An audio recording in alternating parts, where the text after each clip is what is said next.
Caribbean Sea, a stage for historical tensions, now reaches its most critical point. The escalation of the conflict, which has been dragging on for months, culminates with the arrival of a complete Russian naval task force, led by a nuclear-powered cruise missile submarine SSGN and a state-of-the-art frigate into Venezuelan waters. This is not a new crisis, but the next and most dangerous phase of the confrontation between the two largest military powers on the planet. Russia, in alliance with Venezuela, transforms the United States' backyard into the epicenter of a direct naval threat. The entire world watches with apprehension. Does the escalating Cold War in the Caribbean put us on the brink of a confrontation between nuclear powers? The tension, which has been dragging on for months with military and rhetorical movements, now materializes in steel and hypersonic missiles. Pentagon intelligence reports, corroborated by high-resolution satellite imagery, confirm the presence of the Russian naval task force, which includes the formidable attack submarine K-560 Severodvinsk, Yasin class, and the frigate Admiral Gorshkov, Project 22350, both armed with Caliber cruise missiles and potentially Zircon hypersonic missiles. This is not merely a show of force. It is the consolidation of a threat that Russia is willing to protect its strategic interests in Venezuela, whatever the cost, even if it means a direct clash with the U.S. Navy. In response, the U.S. Southern Command Southcom has raised its alert level to DEFCON 3, a measure indicating a significant increase in military readiness. Moscow, with cold and calculated determination, is testing the limits of Washington's patience and the relevance of the Monroe Doctrine, a pillar of American foreign policy for over 2 centuries, which now faces its most severe test.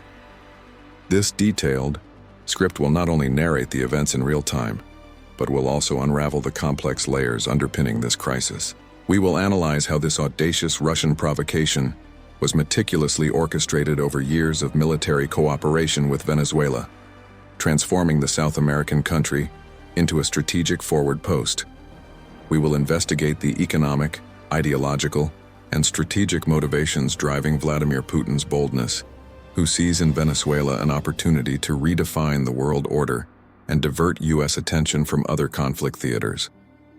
And, crucially, we will evaluate the potentially catastrophic consequences that a single miscalculation, a misinterpreted missile, an accidental collision between vessels, or an uncontrolled rhetorical escalation could have for global stability.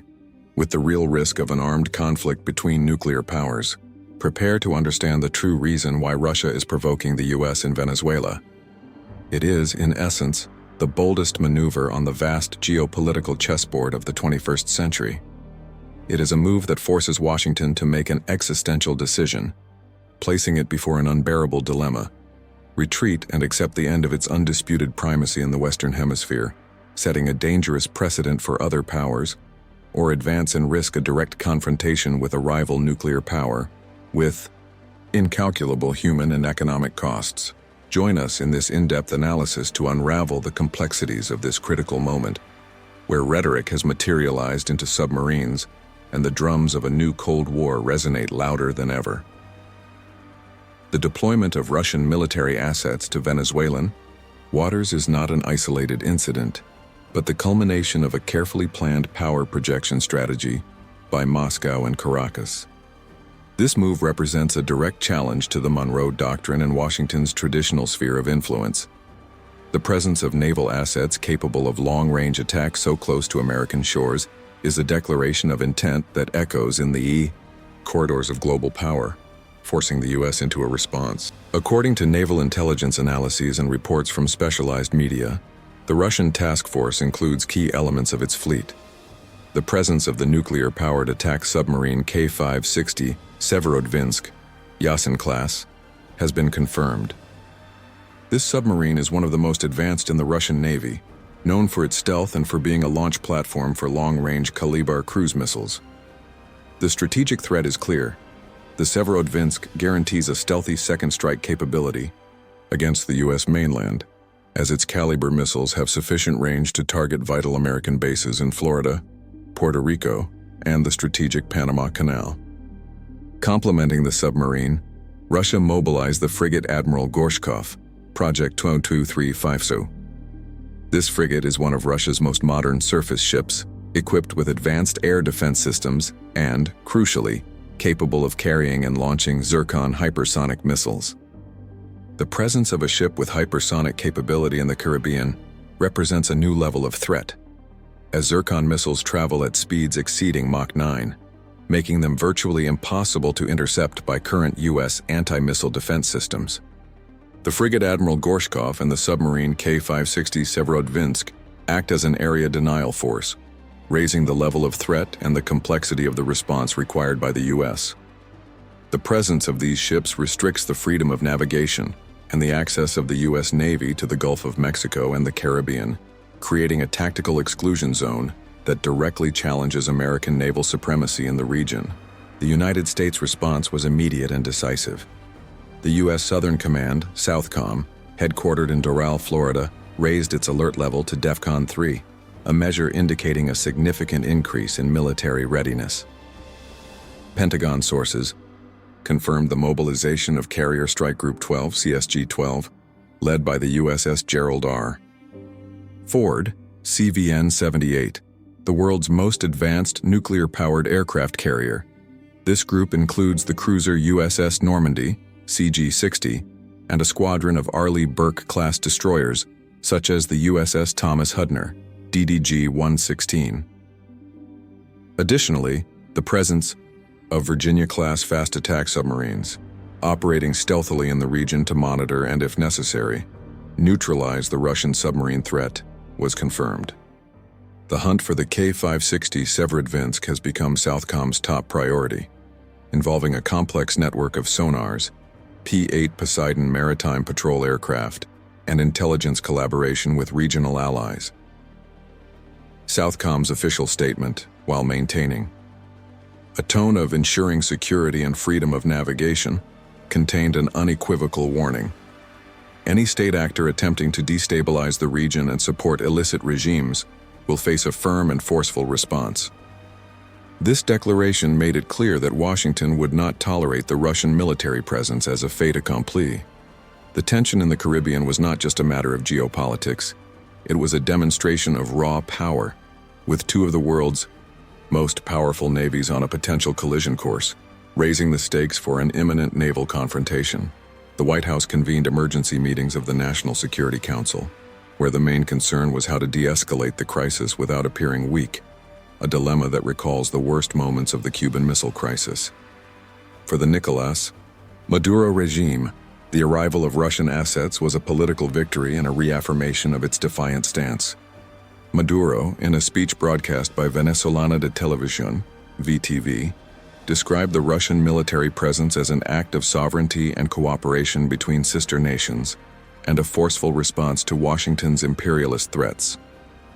Venezuelan official rhetoric, amplified by state media, emphasized the right to self-defense against what they consider aggression. Tens of thousands of Venezuelans, mobilized by the government, flooded the streets of Caracas, waving Venezuelan and Russian flags in a show of support for the regime and its new ally. In direct response to the growing American military presence, Venezuela announced large-scale military exercises, dubbed Bolivarian Shield 2025, on La Orquilla Island and along the eastern coast. These maneuvers, which included the participation of units from the Bolivarian National Armed Forces, FANB, and the integration of Russian-made air defense systems, such as the S-300VM, Buk M2E, and Pantsir S-1, were presented as a demonstration of defensive capability and a warning that the country would not be an easy target. The tension in the atmosphere was almost palpable, and the world watched with apprehension, aware that any miscalculation could transform this rhetorical and military escalation into a conflict of unpredictable proportions. The deployment of caliber cruise missiles and the presence of Russian air defense systems on Venezuelan soil transformed Venezuela into a forward post of direct threat to the U.S., a scenario that Washington swore never to allow. Russia's decision to deploy its fleet in the Caribbean is not an impulsive act, but a manifestation of its ambition to provoke the U.S. and redefine the balance of power in the Western Hemisphere. This strategic move, which openly challenges. The Monroe Doctrine reveals a new phase in Moscow's foreign policy, where long-range naval power projection becomes a foreign policy tool, and Venezuela becomes a strategic forward post. The Russian provocation is multifaceted and deeply rooted in its long-term interests. The main objective is deterrence and reciprocity. By projecting a cruise and hypersonic missile threat into the U.S. backyard, Russia seeks to force Washington to recognize the Russian sphere of influence. In Eastern Europe and the Black Sea, the presence of the submarine K-560, Severodvinsk, and the frigate Admiral Gorshkov is a guarantee that Russia has the capability to launch a precision attack against targets in the U.S. from the Caribbean. This raises the cost of any U.S. intervention in areas of Russian interest to an unacceptable level, forcing Washington to rethink its entire global containment strategy. Beyond reciprocity, the presence in the Caribbean confers upon Russia the status of a global power, capable of projecting its threat beyond its immediate borders.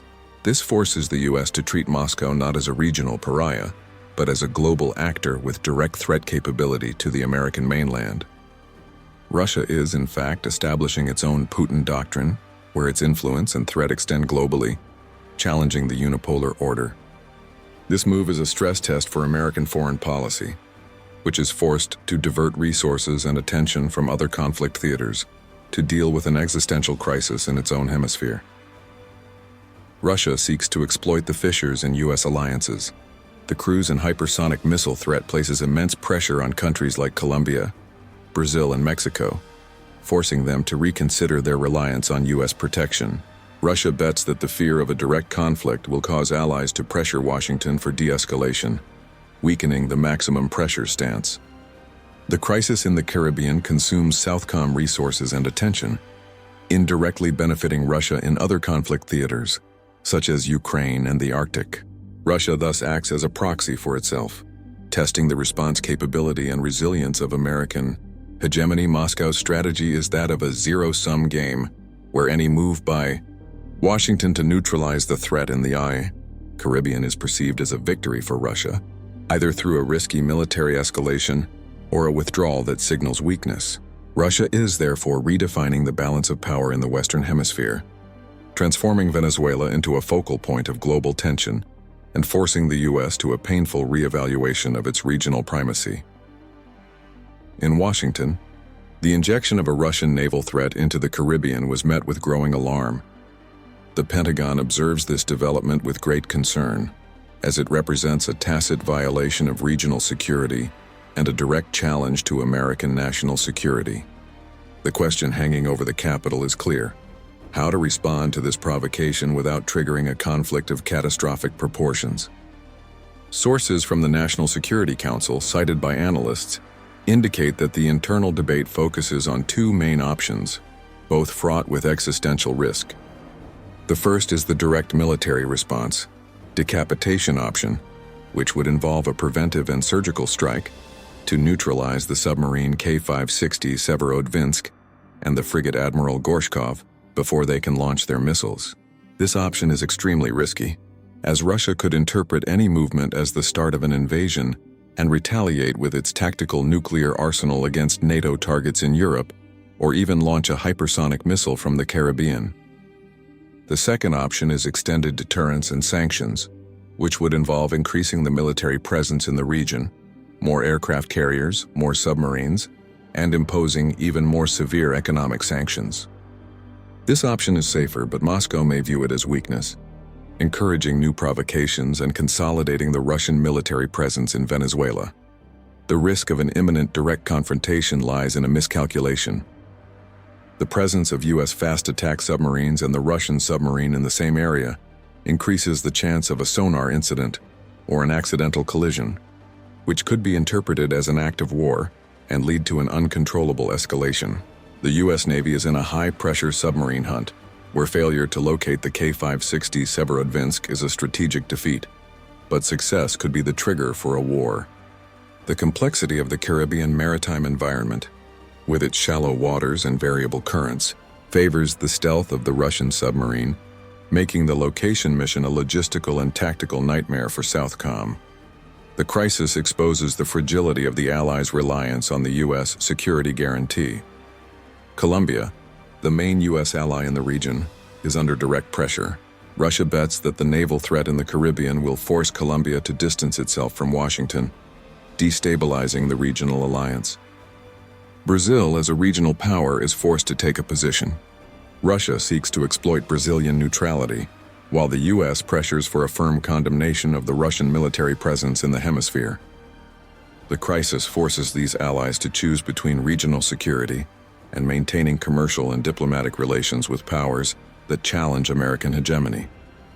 The lack of a united front in Latin America against the Russian presence is a sign that U.S. influence in the region is declining, a long-term strategic goal of Moscow. The arrival of the Russian fleet in Venezuela marks the beginning of a new era. War is no longer about who has the biggest army, but who has the capability to project long-range power and threaten the adversary's territory. The Caribbean has become the new Cold War battlefield, where everyone's security is at stake. The big question is, can the U.S. dismantle this Russian naval threat without provoking an open escalation with Moscow? For the public, the connection between the threat and the real-life impact is crucial. The threat of stealth cruise missile attack by the submarine K-560 Severodvinsk guarantees a second strike capability against the U.S. mainland, which raises the risk of any conflict in the region to a level of assured mutual destruction. The Zircon hypersonic missiles represent a direct threat to military bases and cities in Florida and Puerto Rico, directly affecting the security and economy of the region. Area denial by the frigate Admiral Gorshkov and Russian air defense systems restricts the freedom of navigation and the access of the U.S. Navy to the Gulf of Mexico and the Caribbean, impacting trade and logistics. The Pentagon is caught in a dilemma. The traditional military response is ineffective against a hypersonic missile threat. The only effective response would be a relentless submarine hunt, but any mistake could be the trigger for a war. Russia found the perfect loophole. They did not invade. They created a mobile existential threat in the U.S. backyard, undermining the security of the U.S. and its allies. The crisis forces the U.S. to redefine its security doctrine, recognizing that deterrence has failed and that Russia is now a global power with direct reach to the American mainland. Every day, the Russian naval threat consolidates. The window of opportunity for the U.S. to respond without a military escalation is closing. If deterrence has failed and Russia can launch hypersonic missiles from the Caribbean, what else can the U.S. not prevent? Detailed analysis of escalation and economic consequences. The military escalation in the Caribbean has immediate and long-term economic consequences that directly affect the public. The presence of warships and the threat of missiles on vital maritime routes, such as the Panama Canal and the oil routes of the Gulf of Mexico, drastically increase insurance and freight costs.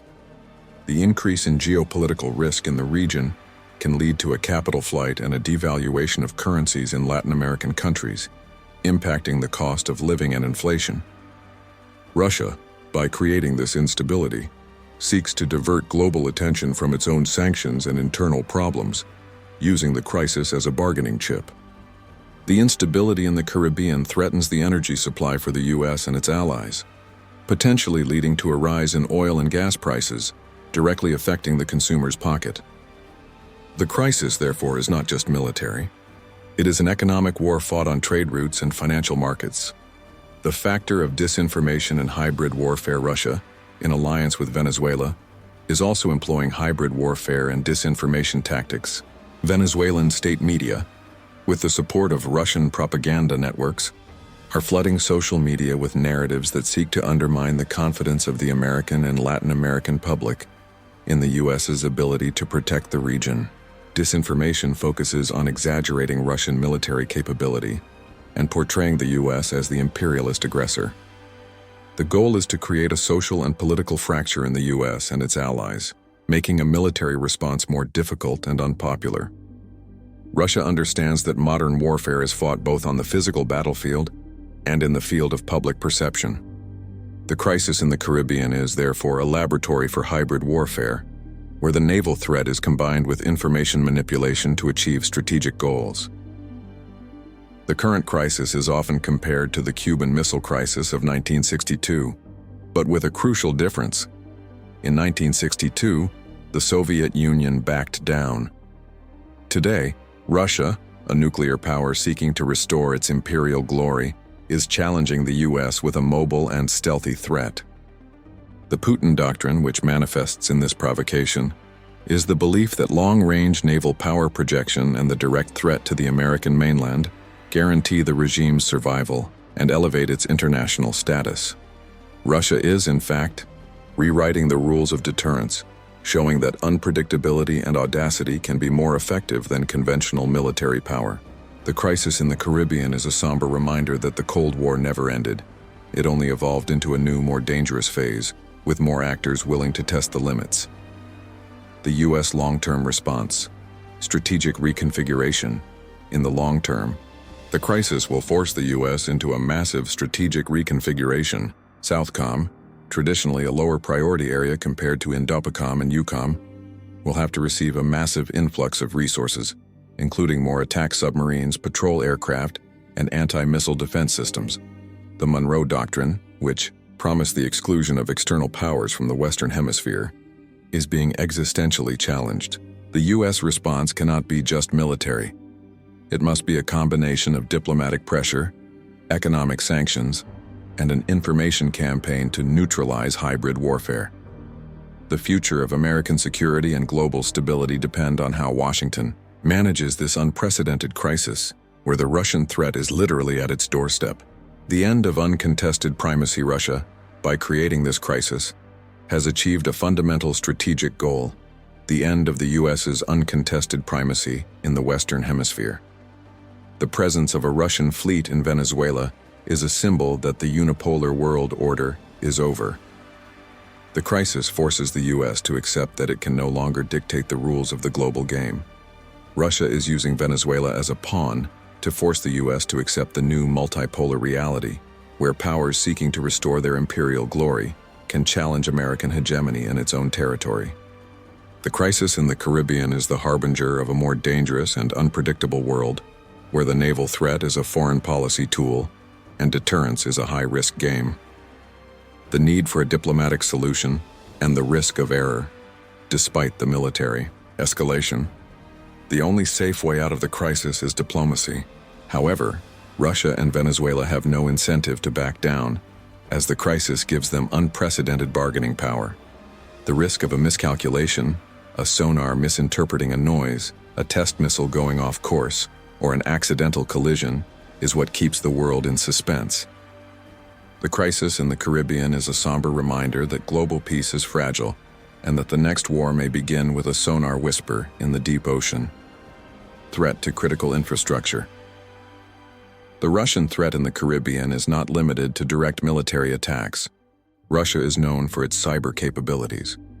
The deployment of military assets in Venezuela may be a disguise for the installation of cyber warfare bases, targeting the critical infrastructure of the U.S. and its allies, such as power grids, financial systems, and the Panama Canal.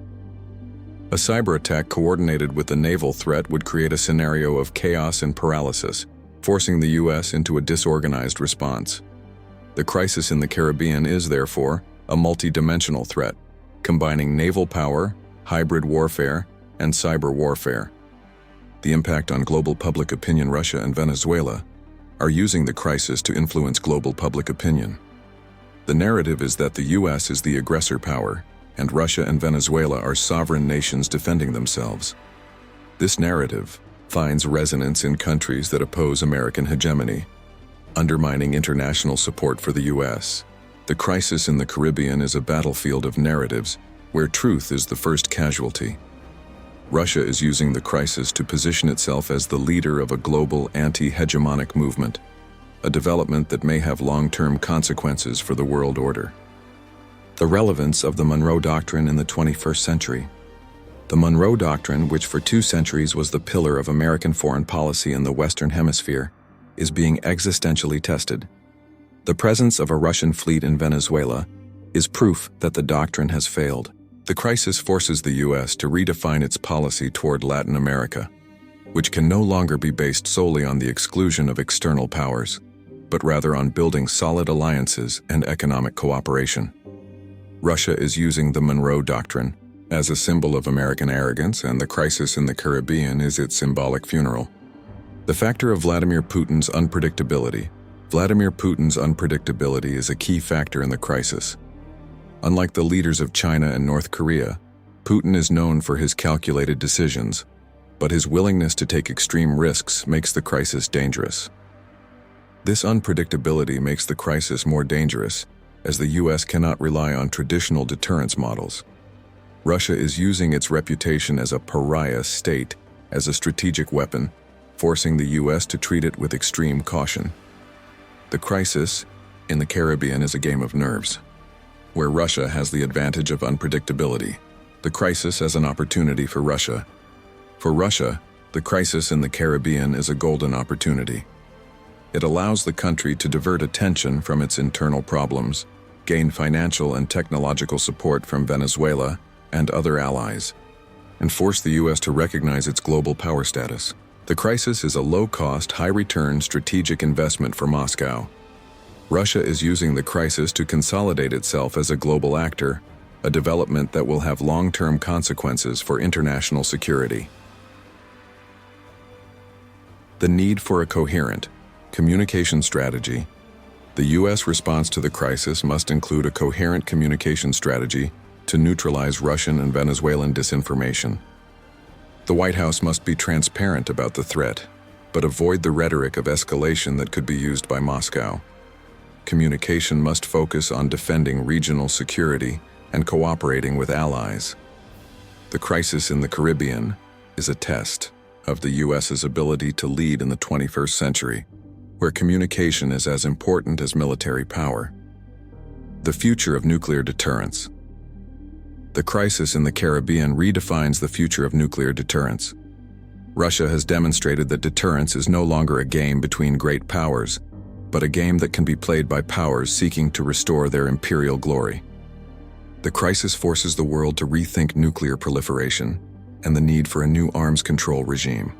Russia is using the crisis to prove that the possession of nuclear weapons is the only guarantee of survival in the global scenario. The last line of defense, the submarine hunt. The hunt for the K-560 Severodvinsk submarine is the U.S.'s last line of defense. The success or failure of this mission will determine the future of the crisis. The U.S. Navy is using all its resources, including artificial intelligence and advanced anti-submarine warfare, to locate and track the submarine. The crisis in the Caribbean is a test of the U.S.'s technological and tactical capability to deal with a mobile and stealthy naval threat. The world awaits the result of this submarine hunt, which could be the prelude to a war. The crisis as a factor of regional unity. Paradoxically, the crisis can become a factor of regional unity. The Russian naval threat may force Latin American countries to overcome their differences and unite around a common response.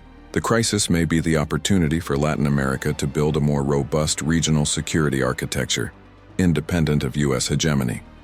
Russia, by trying to destabilize the region, may end up uniting it against the threat. The end of the illusion of security. The crisis in the Caribbean is the end of the illusion of security for the U.S. The naval threat is literally at its doorstep, and Russia has demonstrated that it can project that threat globally.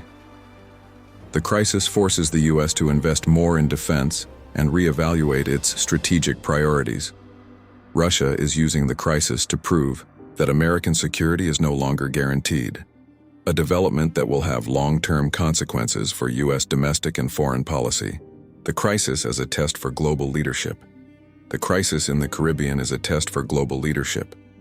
How the U.S., China, and Russia manage this crisis will determine the future of the world order. The crisis is an opportunity for global powers to demonstrate responsibility and moderation, or to deepen their rivalries. Russia is using the crisis to expose the divisions between the great powers, a development that may have long-term consequences for global stability. The need for a multidimensional response. The response to the crisis must be multidimensional, combining military deterrence, diplomatic pressure, economic sanctions, and information warfare. Russia is using a multidimensional strategy, and the U.S. response must be equally complex.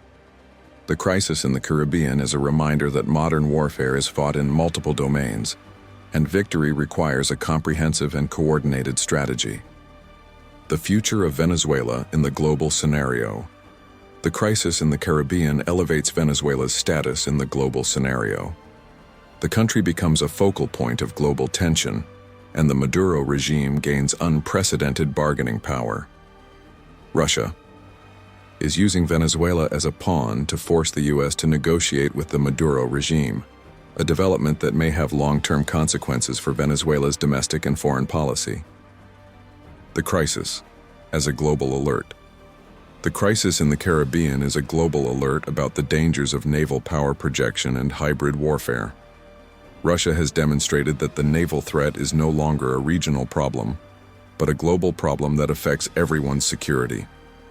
The crisis is a call to action for the international community, which must unite to de-escalate the crisis and avoid a conflict. The last word, the escalation dilemma. The crisis in the Caribbean is an escalation dilemma. Any move by the U.S. to neutralize the threat can lead to an uncontrollable escalation. Russia is using this dilemma as its main strategic weapon. The crisis is a high-stakes chess game, where Russia has the advantage of unpredictability and the willingness to take extreme risks. The world awaits the next move on this nuclear chessboard.